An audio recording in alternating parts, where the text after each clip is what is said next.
The dark side, what she would say is, I am an extraordinary mistrust. I think of people that I don't know particularly well. So there's an inherent sense that the world is going to fall apart. I think that's a very true thing. I mean, even in our marriages, it would be hard to imagine. I'm not saying, all marriages are work, but it would be hard to imagine like a marriage that was more successful and more happy than ours. Our kids are doing great. They're healthy.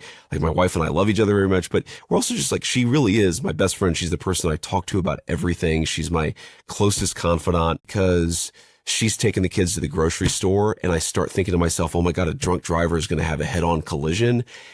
I just, there's a sense of like instability that is very much built in. That's kind of the dark. I think the light is because I've seen a lot of people at their very best and their very worst. I sort of assume the best about the human beings themselves. So even though the circumstances are crazy and even though shit hits the fan, sometimes completely outside of your control, I think what she would say is that I probably have a higher empathy quotient than any person that she knows. Mm-hmm. And I really try to understand what makes people tick. Look, man, it was a lot of work. When I look back at our early relationship and we'd have an argument, like before we were married, and I'd be like, oh, okay, well, fine, let's just break up. Why would we break up?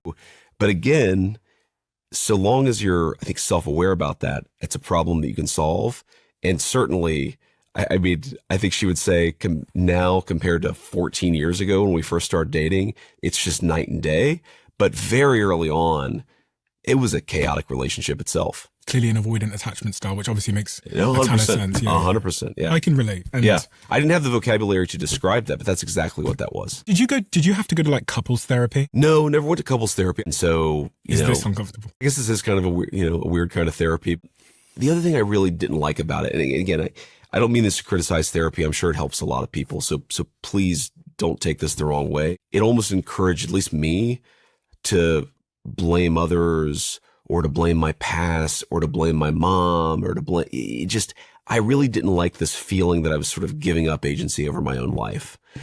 And so we've just gotten better at how we relate to each other. That's primarily me. I mean, she grew up in a very stable situation. So her parents are South Asian immigrants to the United States of America, but she was born and raised in San Diego, California, just very normal middle-class Southern California life.